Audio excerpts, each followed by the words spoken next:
Hello, my name is Naohisa Ichihara from NTTDATA, Japan. We are now working for generally the security, but not only for the network and the PC, but also the mobile and sometimes smart card and NFC. Today I have the presentation about the next generation mobile security, and realized based on virtualization technology for the mobile.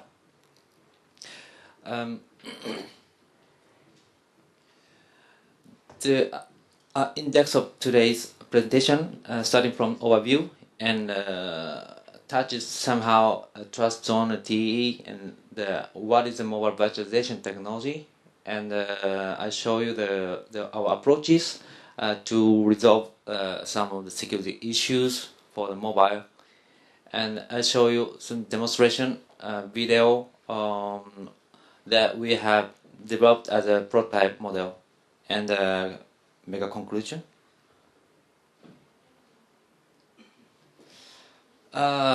Speaking of the mobile security, there are several kinds of concerns that enterprise, especially the enterprise, care about. From privacy protection, data leakage, and loss and store of the device, and in some cases, enterprise would like to control the devices that the employees has by using the MDM, mobile management, and they also care about the security policy compliance, how to make the employee follow the existing enterprise policy by using the mobile when they are working, and also care about the unauthorized access from outside network to the enterprise network. And really, there is some high-level security requirement and concerns about fake apps. Sometimes the games and some enterprise application unexpectedly modified, and the fake application was distributed in the market, and also the some hacker would like to do the routing and jailbreak of the mobile operation system, and also mine the browser and malware is still the big problem, and there's solutions against such security concerns and the vulnerabilities from remote wipe, strategic encryption, secure browser, and authentication, MDM, MAM, and MCM, MIM, and anti-reverse engineering, and root detecting, and secure OS. Several aspects of the security solutions and the security countermeasures approaches in the market. And however, especially for the high-level security requirement and the concerns, there's no perfect solution at this moment, as you know. Now, my company NTTDATA providing the steps and the recommendations in order to develop this mobile application in a secure way, by using secure coding guideline, and plus using some secure libraries, and depending on the level of the security required by the customers. So we define the level of the security, and also how to reduce the cost to develop the mobile application in a secure way. Since 2010 or 9, we have started especially for the Android, and now we have the iOS, Android, and HTML5 application libraries, and some guidelines we have. But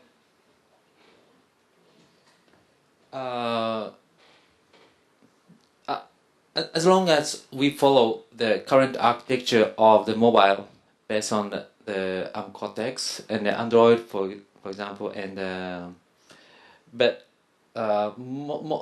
some of the critical security issues could not be resolved in 100%.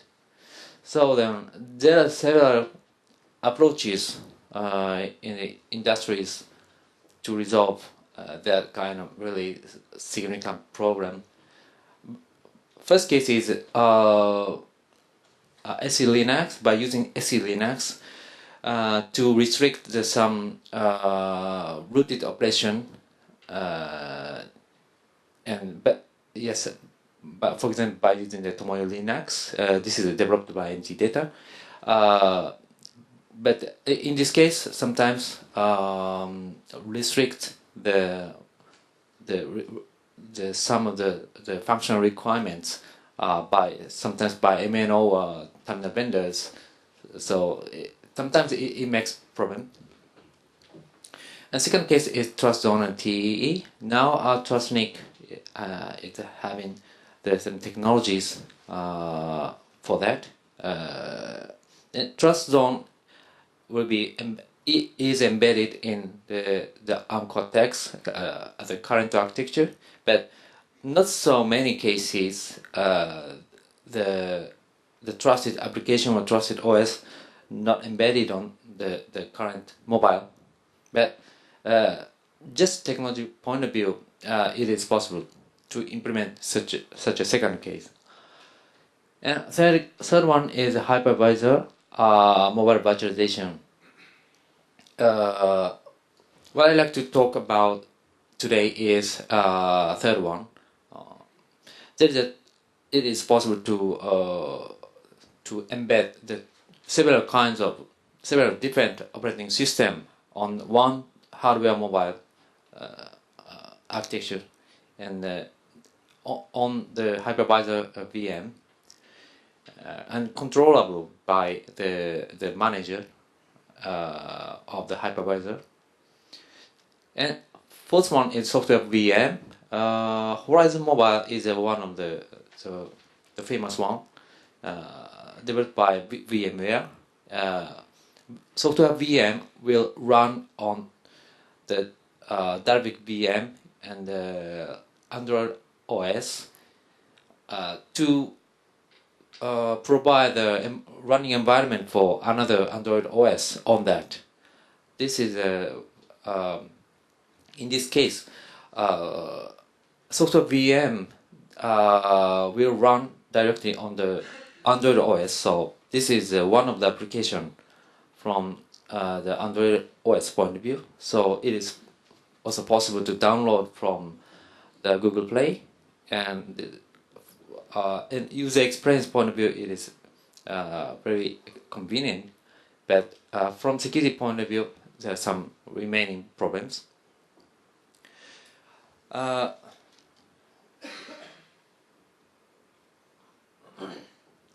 Speaking of the trust zone and TEE, some of the approaches using such a new architectures are expected to expand to apply the enterprise mobile market, financial application payment, and EID, and so on.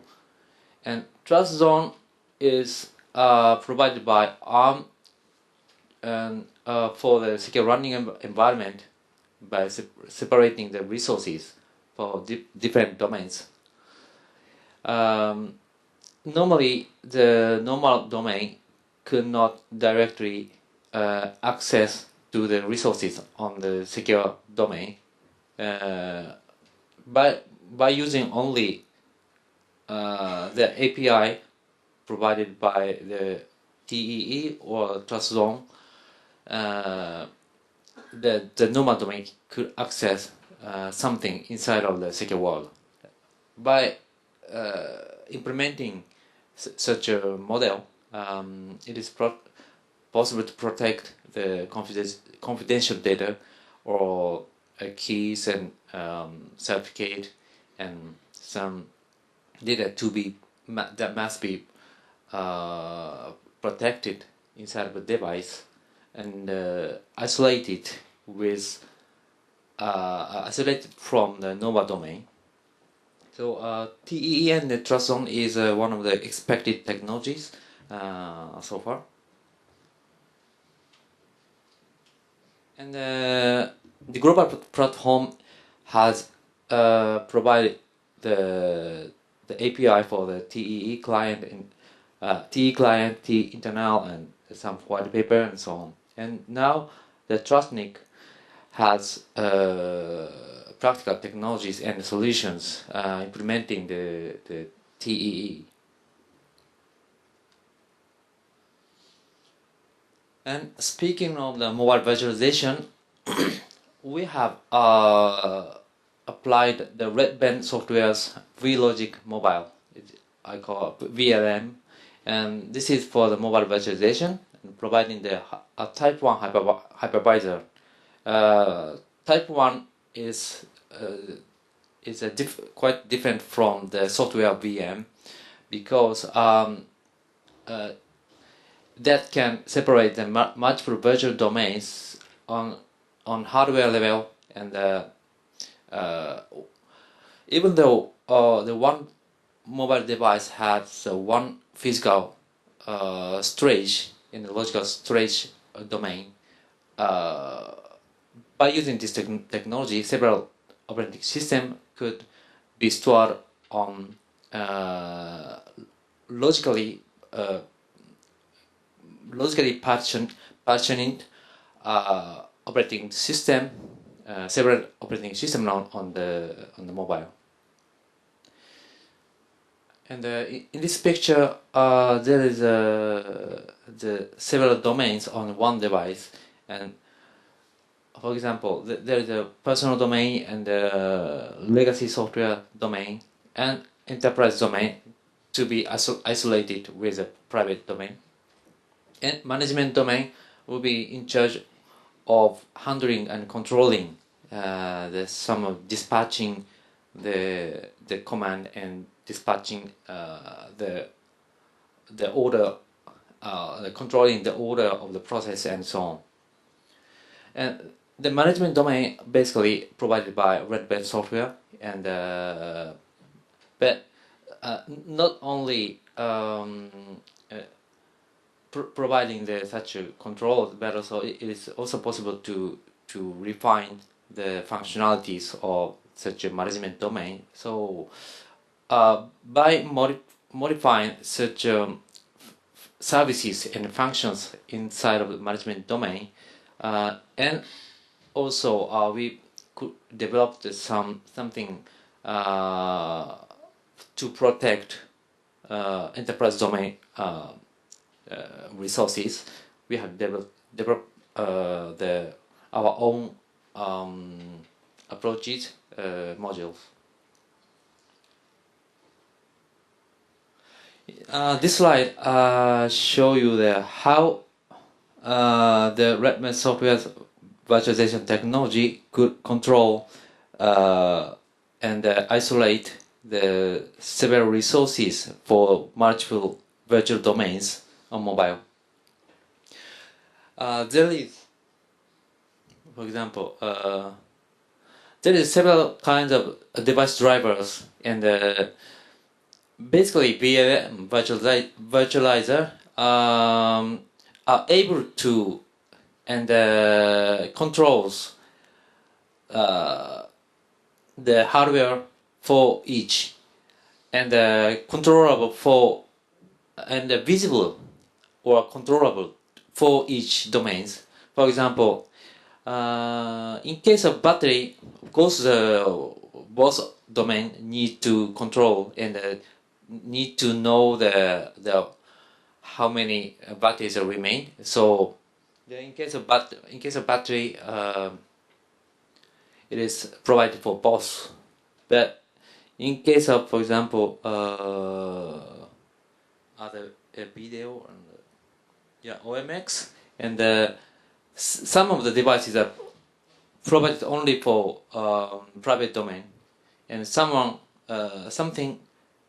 also it is able to be provided for only for enterprise domain. And this is customizable.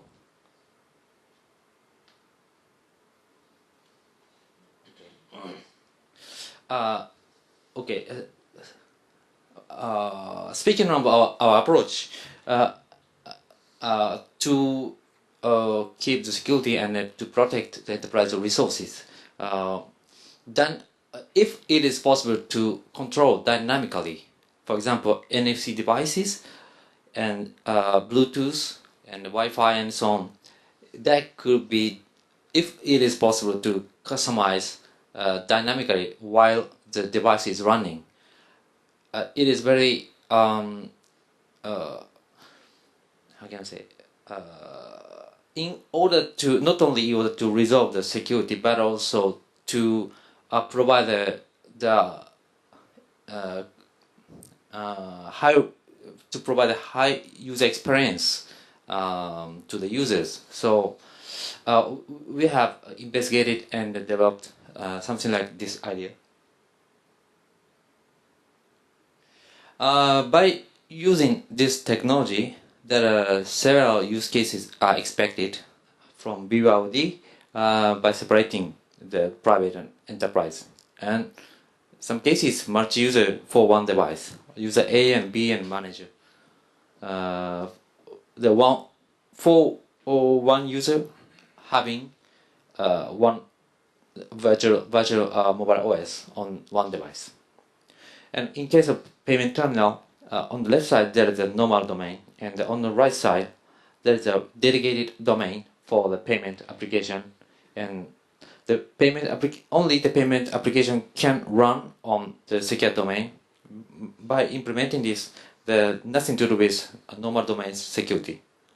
So, and if the payment application only access to the restricted domain and not possible to access the global internet.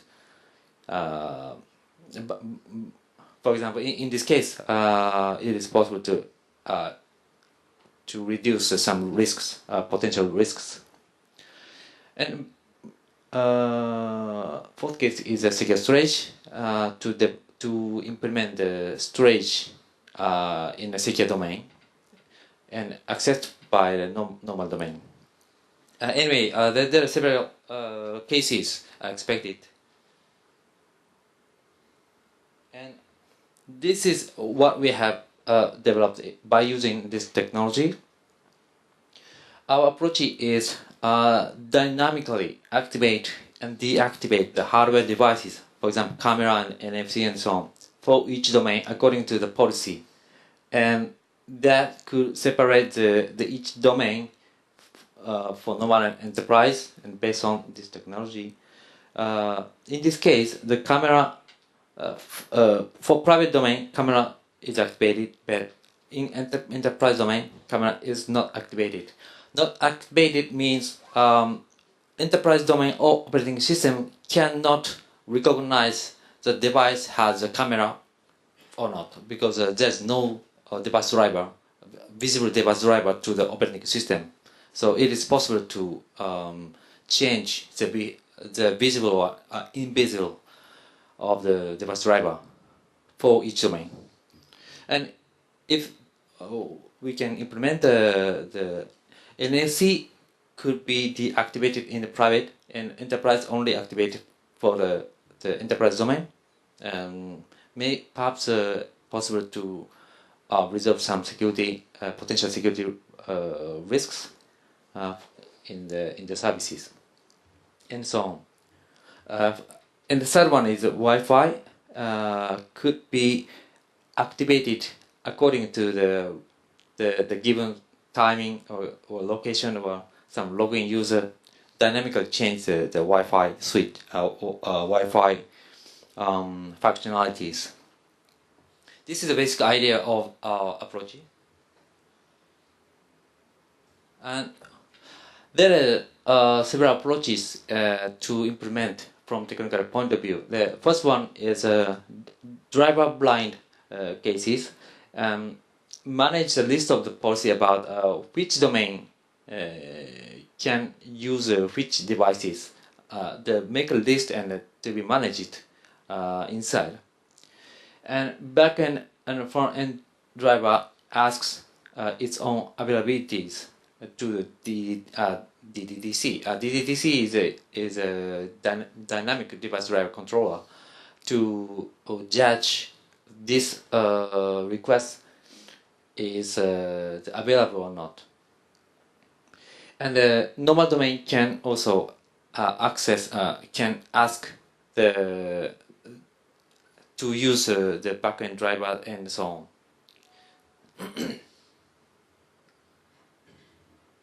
And second case is driver loadable case. Each device can be activated and deactivated by loading and unloading the instruction from the DDC function. And but I need to modify some backend drivers to be the loadable module. But in this case, we have to take into account for each device drivers how to modify backend driver to be a loadable type module. Sometimes it takes a cost, and cost not only for development but also the maintenance point of view. But anyway, this is a second approach.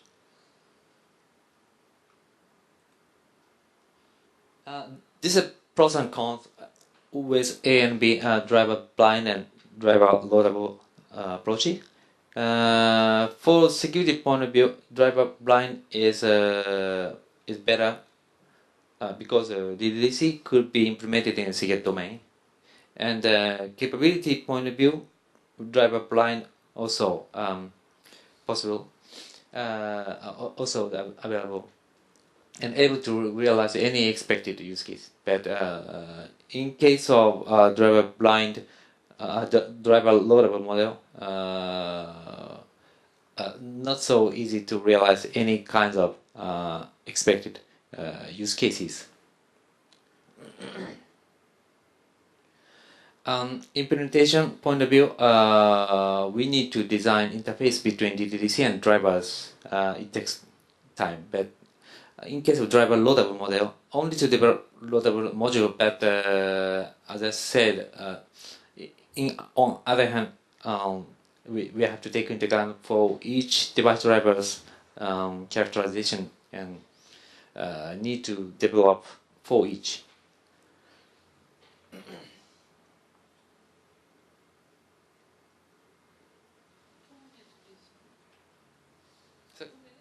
Okay. And we also developed the inter-OS communication between several domains. Okay, I skip it. And there is a prototype demo by using a payment application. I show you quickly, maybe.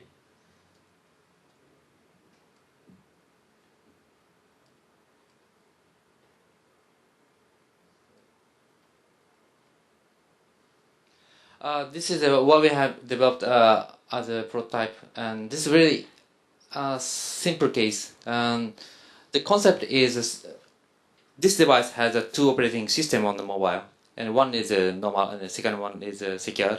And there is a payment application on the normal domain, and the push now is launching the payment application and now confirming the version of the operating system.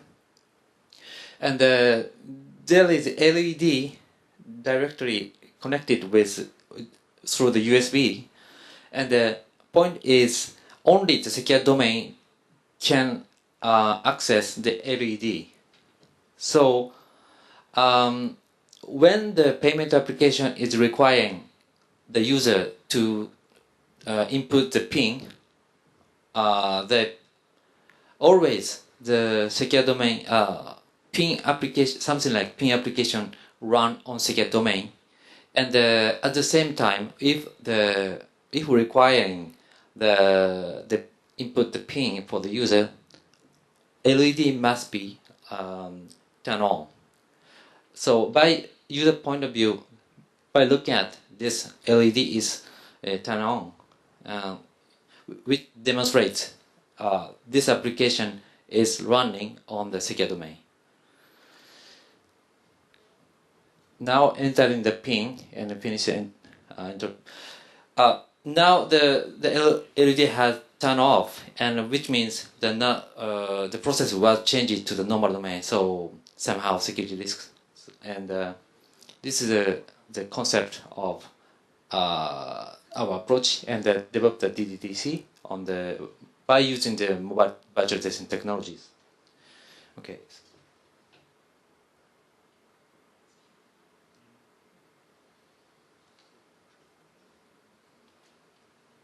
Okay. Finally, combining the mobile virtualization technology with the approach may solve some of the issues and regarding security, but still we have open issues like optimized implementation of the driver blind model and compliance to the existing criteria like PCI pad and so on. And also we have to pay attention to the trends of TE and some vendors and forming the some opinions in related industries. Okay, that's all my presentation. Thank you.